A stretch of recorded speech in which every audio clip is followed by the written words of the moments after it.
Bonjour, chers amis visiteurs, chers frères, chères sœurs. Je vous invite à vous rasseoir.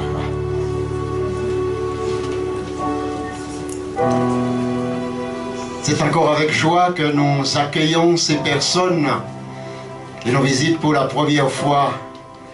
Sentez-vous parfaitement à l'aise parmi nous. Vous êtes dans la maison du Seigneur.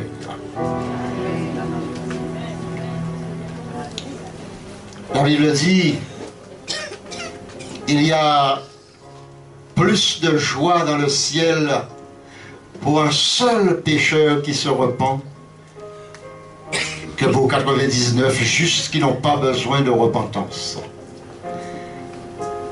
Mes amis, c'est une chose merveilleuse. C'est une grande joie de se trouver dans la maison de Dieu, face à la parole de Dieu. Et je crois que Dieu a une parole particulière, spéciale, à dire à chacun de nous ce matin. Et je voudrais lire avec vous dans le livre des psaumes, au chapitre 1er. Le livre des psaumes, chapitre 1er, je suppose que ce sera affiché. Sinon, je vous invite à montrer à nos amis visiteurs le texte de la Bible,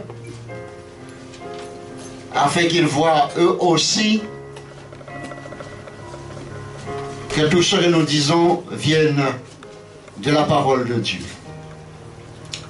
Le livre des psaumes, chapitre 1er, dont je vous fais la lecture, où il est dit ici, « Heureux l'homme qui ne marche pas selon le conseil des méchants, qui ne s'arrête pas sur la voie des pécheurs, et qui ne s'assied pas en compagnie des moqueurs, mais qui trouve son plaisir dans la loi de l'Éternel, et qui la médite jour et nuit.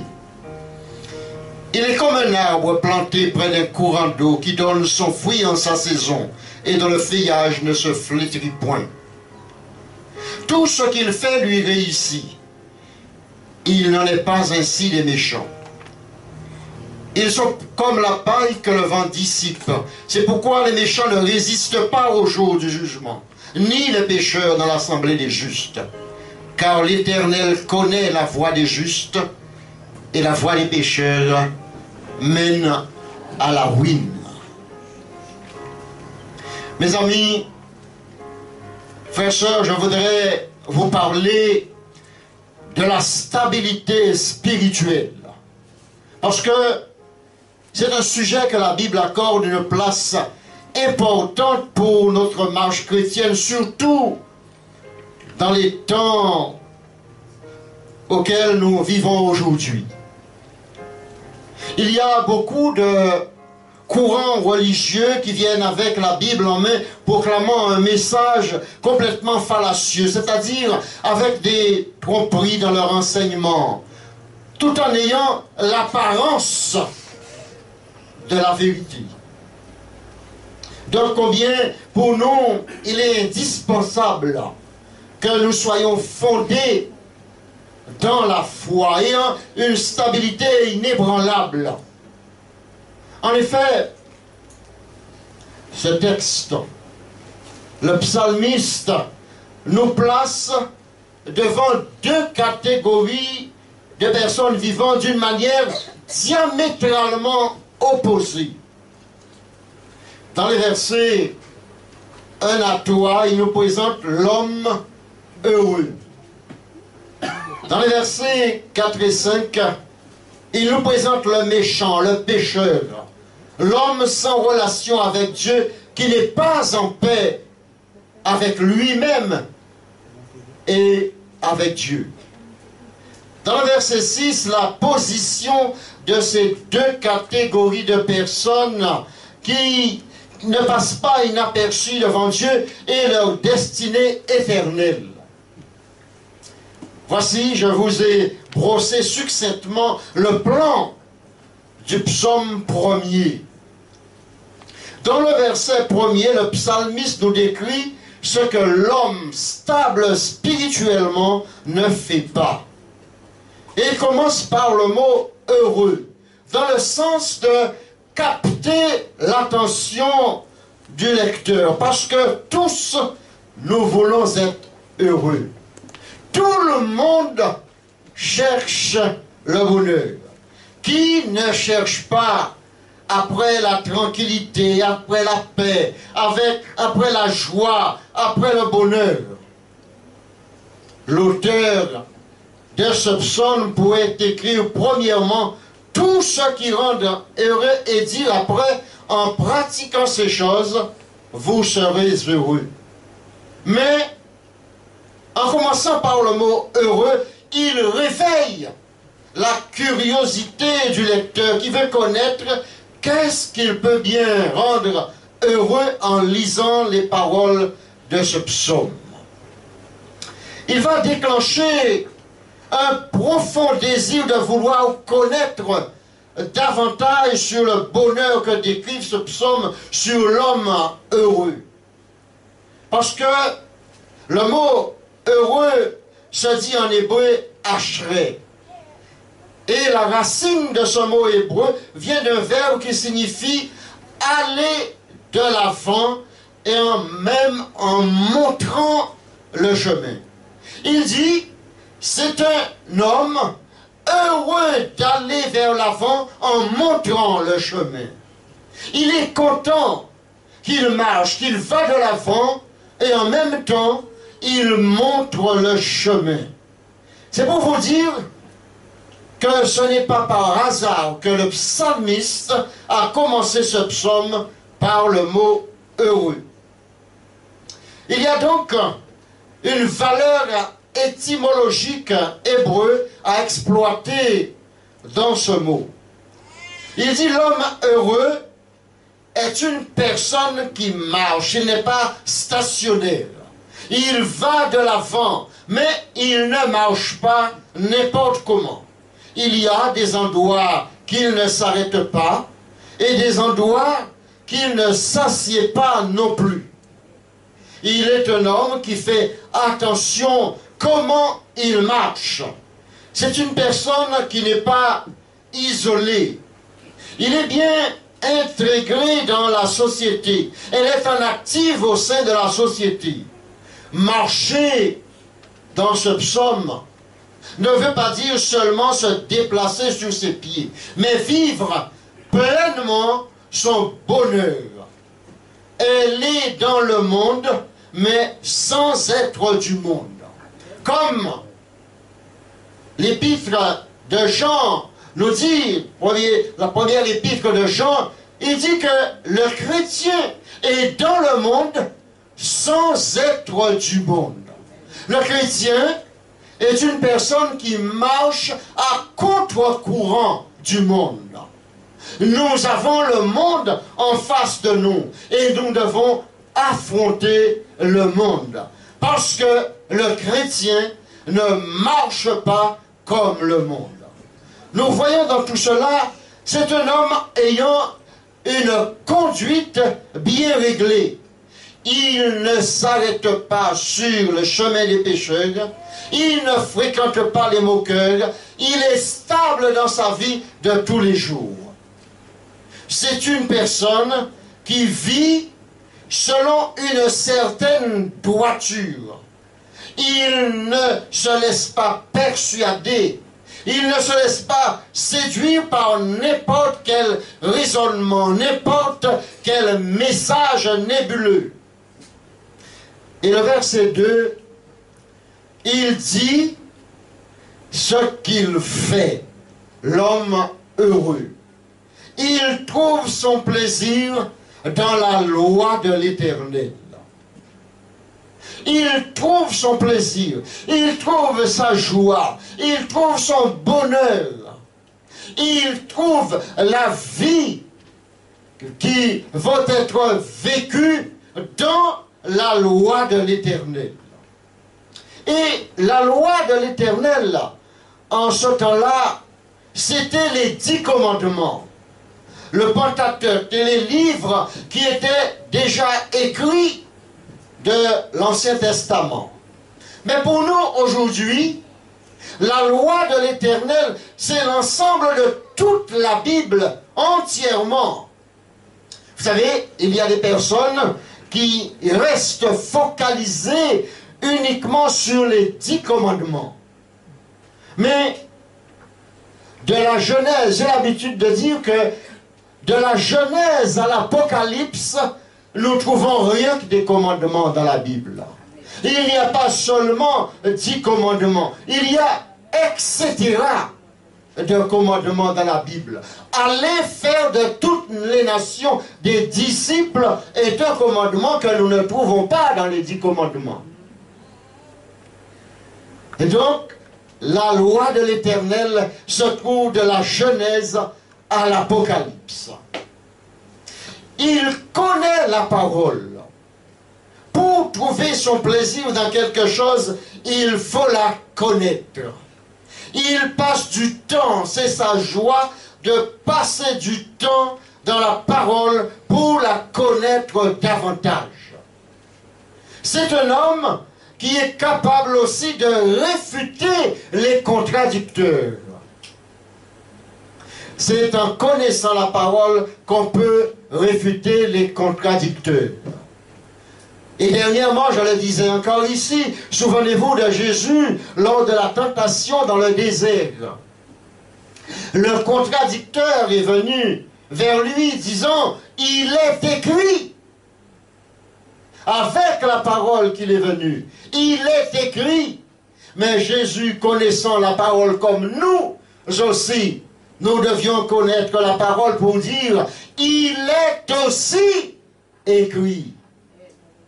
C'est en connaissant la parole qu'on peut répondre avec la parole. Donc, l'homme heureux, c'est réfuter les contradicteurs. Et puis, il aime la parole. Cela le conduit à obéir à la parole de Dieu.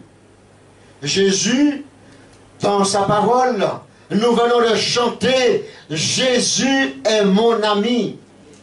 Jésus est mon ami en tout temps. Si Jésus est notre ami, nous devons connaître la parole de Jésus. Quand nous avons un ami et nous avons entendu une parole, nous disons, ah, c'est mon ami un tel ou une telle qui dit telle ou telle parole. Et lui, Jésus, il enseigne que votre oui soit oui et votre non, non. Ce n'est pas une personne indécise. Elle sait se positionner une fois pour toutes. Quand il dit oui, c'est oui. Quand il dit non, c'est non. Parce que ce n'est pas une personne indécise. Il aime la parole de Dieu. Il aime se positionner d'après la parole de Dieu. C'est aussi une manière de trouver ses plaisirs dans la parole. C'est se laisser guider par la parole. Ensuite, il médite la parole jour et nuit. Aujourd'hui encore, dans la coutume juive, pour permettre aux enfants de retenir la parole très tôt, depuis l'âge de 12 ans, il les enseigne à lire la parole en public à haute voix. J'ai eu l'occasion de visiter Israël en 1997, en août 1997. Et ils organisent une grande fête au pied de ce mur, ce fameux mur des lamentations, en août 1997. Et pendant cette grande fête, ils dressent une sorte de tribune. Et ils prennent les enfants, ils les mettent dessus, et ils remettent la parole en main.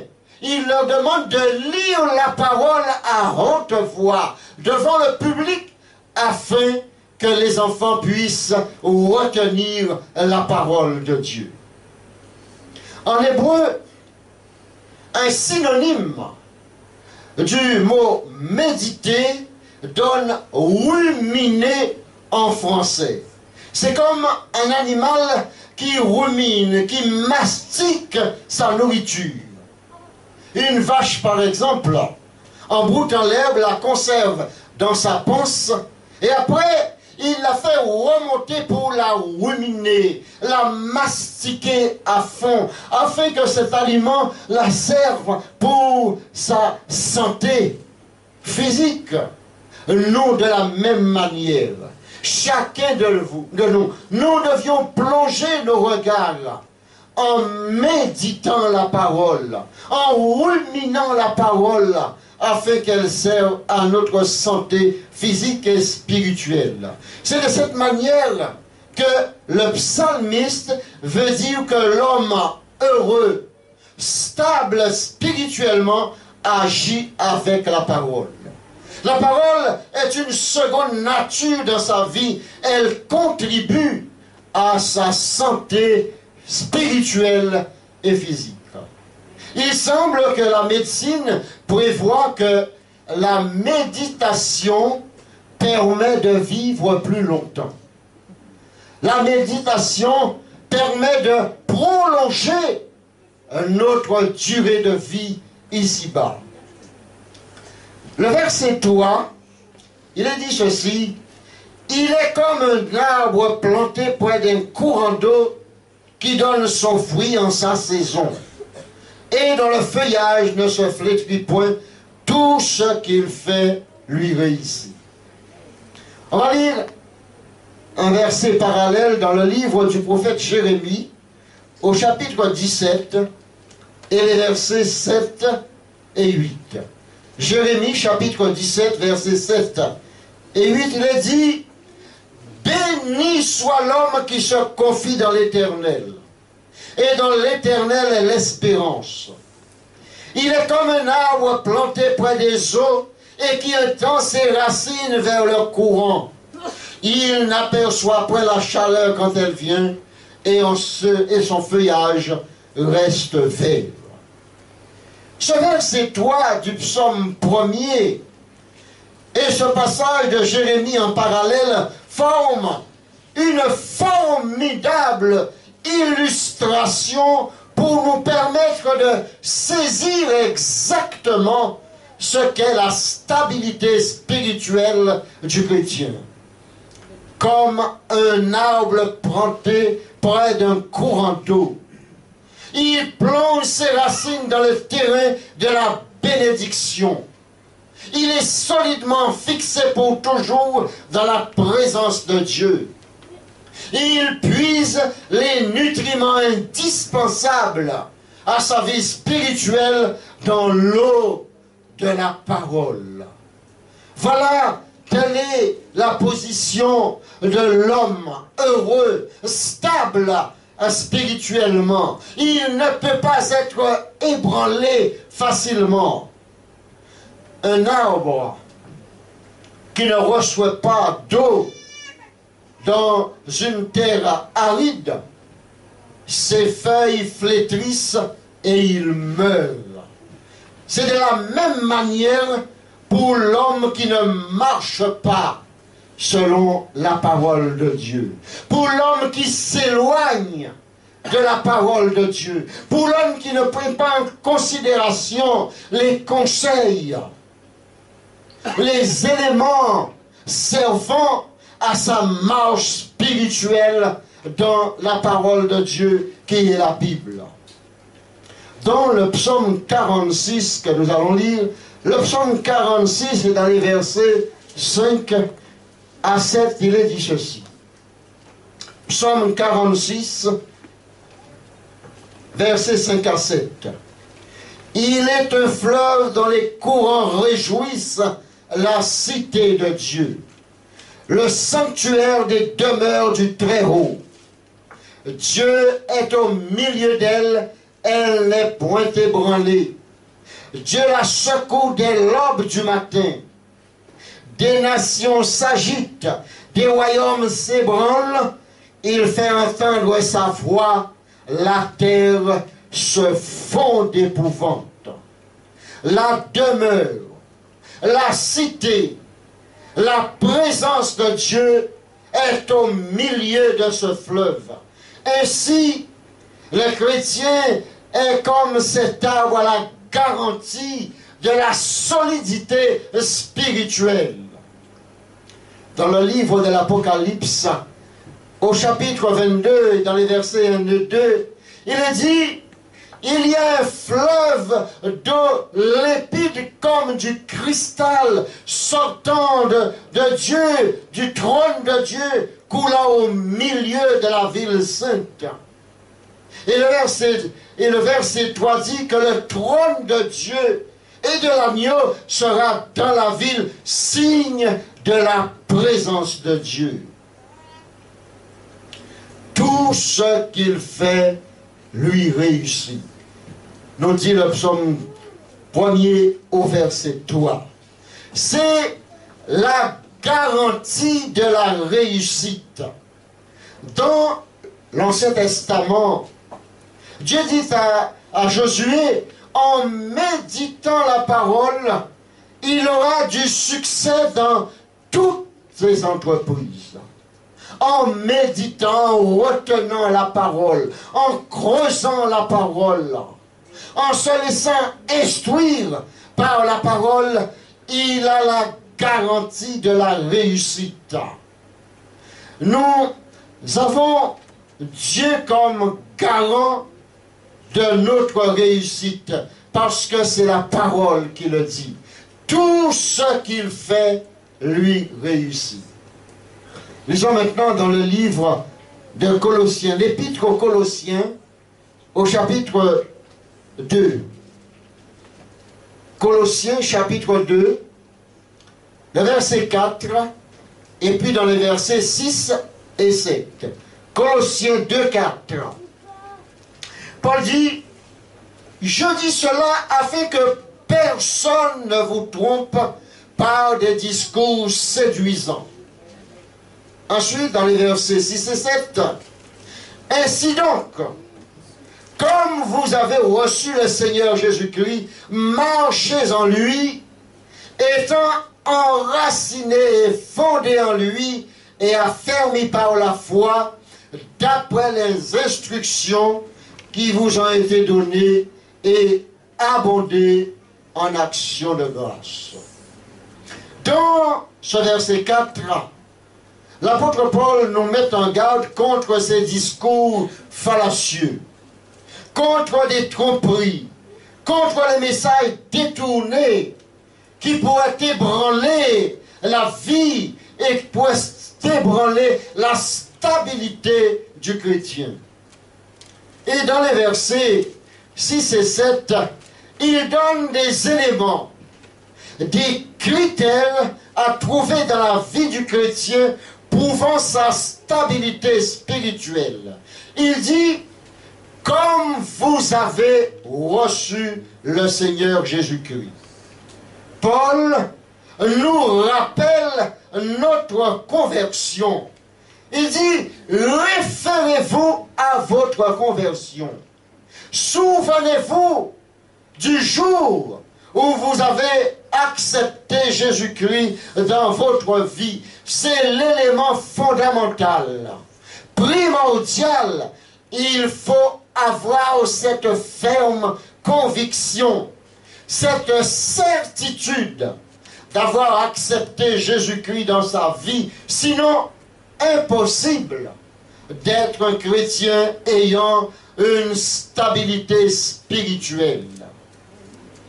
Ensuite, Paul dit, marchez en lui.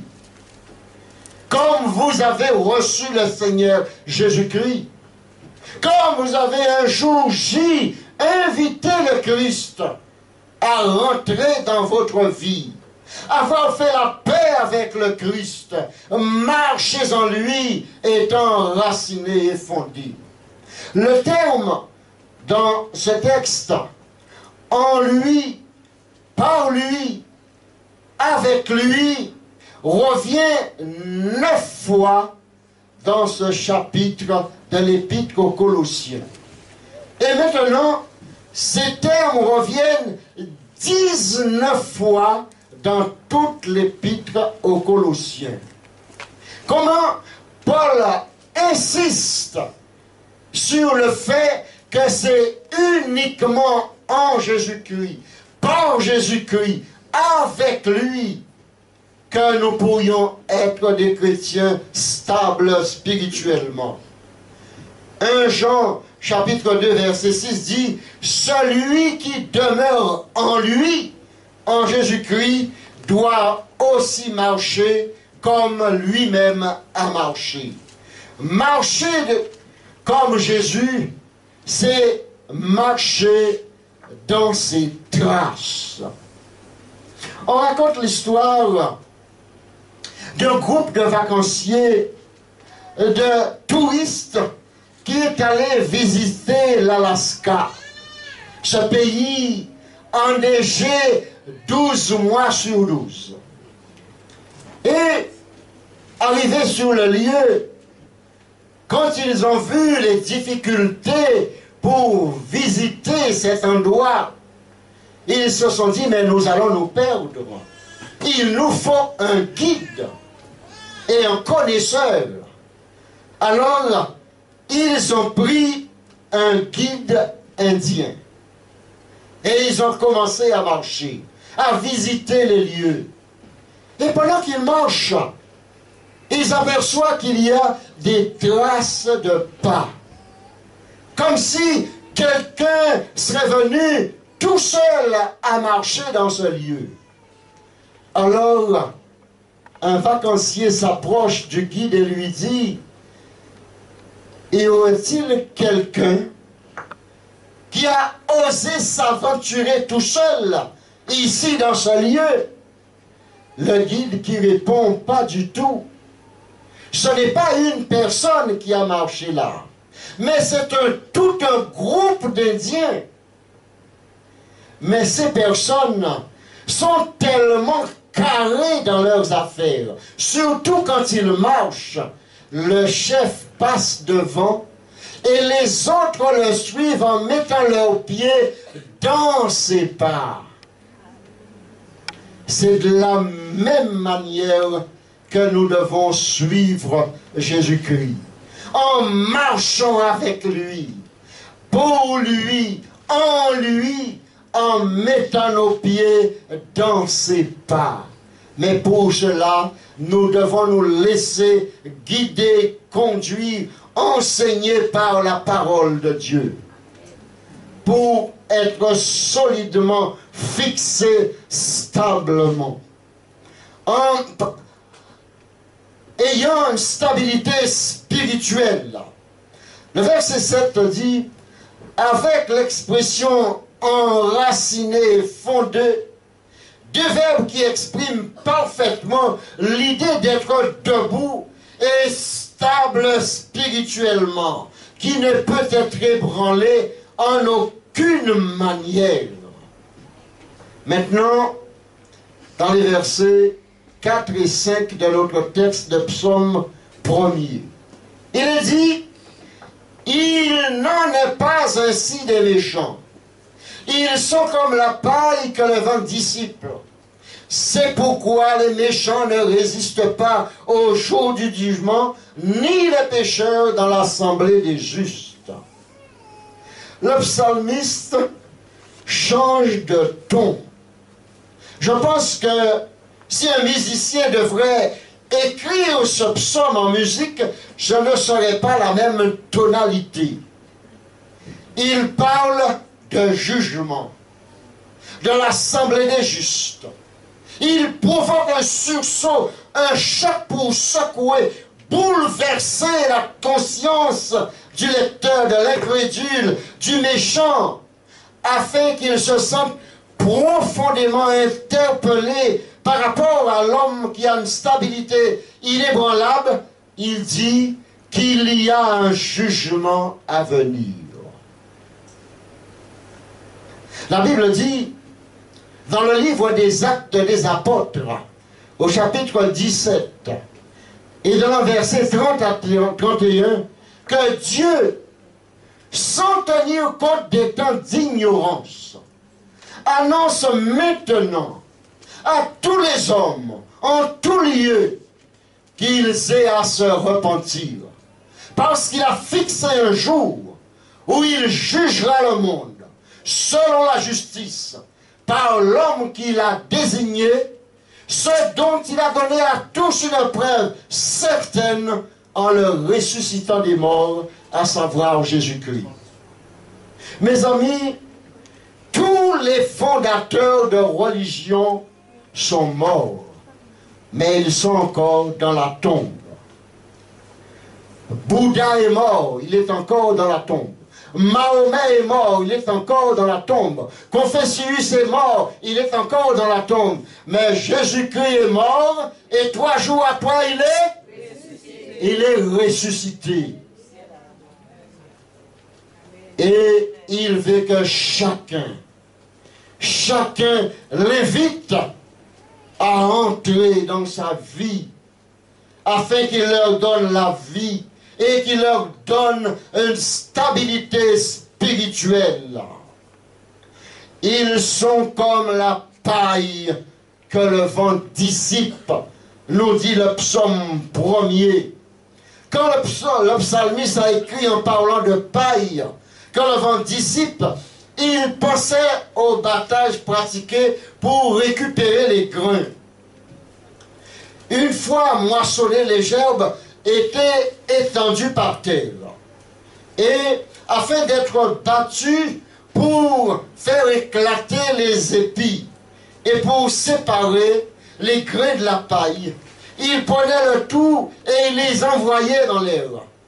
Le vent emportait la paille et les graines tombaient par terre. Et les grains, les fruits restaient par terre. Contrairement à celui qui n'est pas stable spirituellement, il n'a pas de fruits qui restent par terre. C'est à cette paille qu'il compare le méchant, l'homme sans Dieu dans sa vie, qui se laisse emporter par tout vent de doctrine qui se présente à lui et qui est destiné au jugement de Dieu. Mes amis, si vous n'avez pas Christ dans votre cœur, si vous n'avez pas Christ dans votre vie, si vous n'avez pas invité à entrer dans votre vie, vous êtes destiné au jugement de Dieu. C'est la Bible qui le dit. La Bible, le psalmiste démontre qu'il y a une différence évidente entre l'homme heureux et le méchant. Il y a contraste entre ces deux personnes. Leurs manières de vivre ne peuvent pas rester inaperçues. On doit reconnaître qu'il y a réellement l'homme heureux avec une stabilité inébranlable et l'homme pécheur et malheureux ayant une vie complètement bouleversée, secouée dans tous les sens. Lisons le livre du prophète Ésaïe au chapitre 17. Ésaïe, chapitre 17 et au verset 13. Ésaïe 17, 13. Il est dit ceci. Les nations grondent comme grondent les grandes eaux. Il les menace et elles fuient au loin. Chassées comme la balle des montagnes au souffle du vent, comme la poussière par un tourbillon. Les grandes eaux, la mer, le vent dans la Bible représentent le monde agité dans tous les sens. Le méchant se laissant emporter dans tous les courants du monde. Aucune stabilité spirituelle. Encore en Ésaïe chapitre 57. Ésaïe 57 versets 20 et 21. Il est dit ceci. Mais les méchants sont comme la mer agitée qui ne peut se calmer, et dont les eaux soulèvent la vase et le limon. Il n'y a point de paix pour les méchants, dit mon Dieu. Maintenant, dans le Nouveau Testament, dans le livre d'Éphésiens, l'épître aux Éphésiens, au chapitre 4 et au verset 14, il est dit ceci. Éphésiens 4, 14, il est dit ceci, le verset. Ainsi, nous ne serons plus des enfants flottants et emportés à tout vent de doctrine par la tromperie des hommes, par leur ruse dans les moyens de séduction. L'apôtre Paul, après avoir parlé des dons spirituels attribués aux frères et sœurs pour la stabilité de l'Église, l'apôtre dit, afin que nous ne soyons pas comme la paille que le vent dissipe, afin que nous ne soyons pas légers, mais que nous ayons du poids dans la doctrine chrétienne, comme l'exemple qui nous est donné dans le livre du prophète Daniel. Je ne vais pas chercher le texte, mais vous pouvez le lire chez vous. Le livre du prophète Daniel, au chapitre 5, dans les versets 21, 24, 25, 26, etc. Il est question où le roi Belshazzar a organisé une grande fête avec ses rangs dans son royaume, dans l'intérieur de son palais. Et pendant le soir, ils étaient en train de faire la fête à l'intérieur du palais. Tout à coup, le roi voit des extrémités de doigts écrivant sur le mur du palais. Il fut effrayé, il changea de couleur, nous dit la Bible. Et ces extrémités de doigts ont écrit ces paroles: comptez, comptez, pensez, divisez. Mais il fallait l'explication de ces paroles. Le roi fit venir tous ces astrologues, tous ces devins, tous ces gars des affaires. Aucun n'a su donner l'explication de ces paroles. Il fallait un homme avec l'Esprit de Dieu en lui. Il fallait un homme stable spirituellement. Il fallait un homme qui n'a pas flanché même devant les menaces du roi Daniel. Le roi fit venir Daniel. Et Daniel a donné l'explication de ces Écritures. Comptez, tes jours sont comptés. Les jours de ton règne sont comptés. Pesé, tu as été pesé dans la balance de Dieu et il t'est trouvé léger. Divisé, ton royaume sera divisé et il sera remis à un autre. Mes amis, que nous soyons bien fixés et bien debout pour affronter n'importe quel courant religieux contraire à l'enseignement de la Bible. Dieu seul, par Jésus-Christ, pourra nous aider à tenir debout ferme pour affronter n'importe quel courant religieux. Notre texte dans le psaume 1er, verset 6, il est dit: car l'Éternel connaît la voie des justes et la voie des pécheurs mène à la ruine. Dans l'épître de Paul aux Romains au chapitre 5 et au verset 1er, il est dit: étant donc justifiés par la foi, nous avons la paix avec Dieu par notre Seigneur Jésus-Christ. La paix en ce qui concerne le jugement. Romains 8, 1 dit: il n'y a donc maintenant aucune condamnation pour ceux qui sont en Jésus-Christ. Celui qui est justifié par la grâce du Seigneur Jésus-Christ est heureux dans ses voies. Il est indéniable que ces deux personnes qui ont mené deux vies complètement différentes, ils ont aussi deux destinées différentes. La fin du verset 6 devrait interpeller profondément chacun ici ce matin, en s'éprouvant soi-même sincèrement, et se demander, mais dans quelle partie de ce psaume que je me situe? Est-ce dans la première partie, l'homme hacherait, heureux d'aller vers l'avant, montrant le chemin?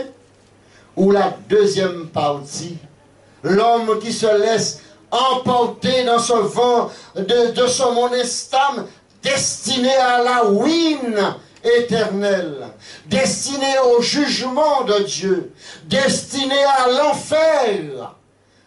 Dans quelle partie du psaume tu te trouves? Quelle partie de ce psaume tu peux te situer ce matin? Mes amis, Dieu demande à chacun de rentrer en lui-même, de s'examiner lui-même et se demander où est-ce que je me trouve. Est-ce que je suis ébranlé spirituellement? Est-ce que je me laisse emporter par tout le courant du vent, là où le vent m'emmène? Ou bien est-ce que je suis stable spirituellement selon la parole de Dieu, ayant le Christ dans ma vie? La Bible dit que tous ont péché et sont privés de la gloire de Dieu. Mais ils sont gratuitement justifiés par sa grâce, par le moyen de la rédemption qui est en Jésus-Christ. Le veux-tu ce matin? Veux-tu ce moyen de la rédemption? Chaque pécheur est destiné à la perdition éternelle.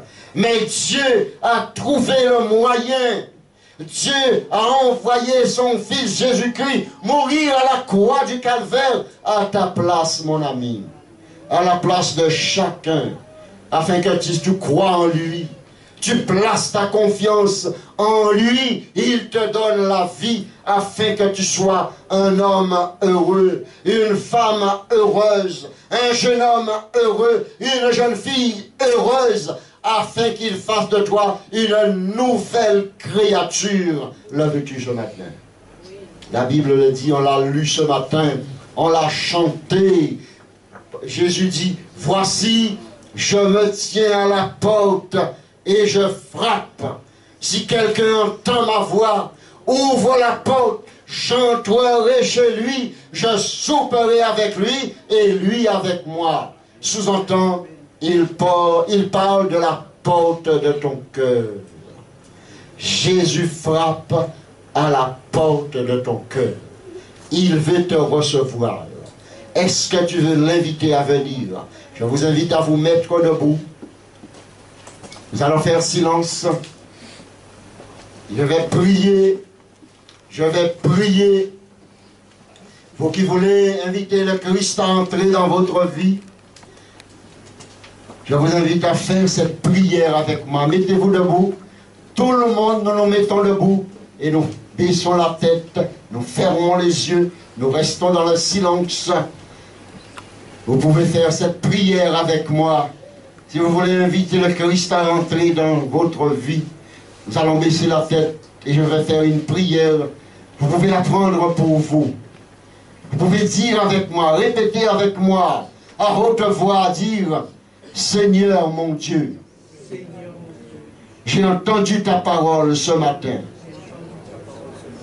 Je crois que tu as envoyé ton Fils Jésus pour me mettre spirituellement stable, afin que je puisse avoir la vie éternelle. Je reconnais que je suis un pécheur. Je te demande pardon pour mes péchés. Je viens à toi tel que je suis. Je te prie de me sauver, me laver, me purifier, me sanctifier et me donner la vie en ton nom. Accepte-moi tel que je suis. Je viens à toi. Amen.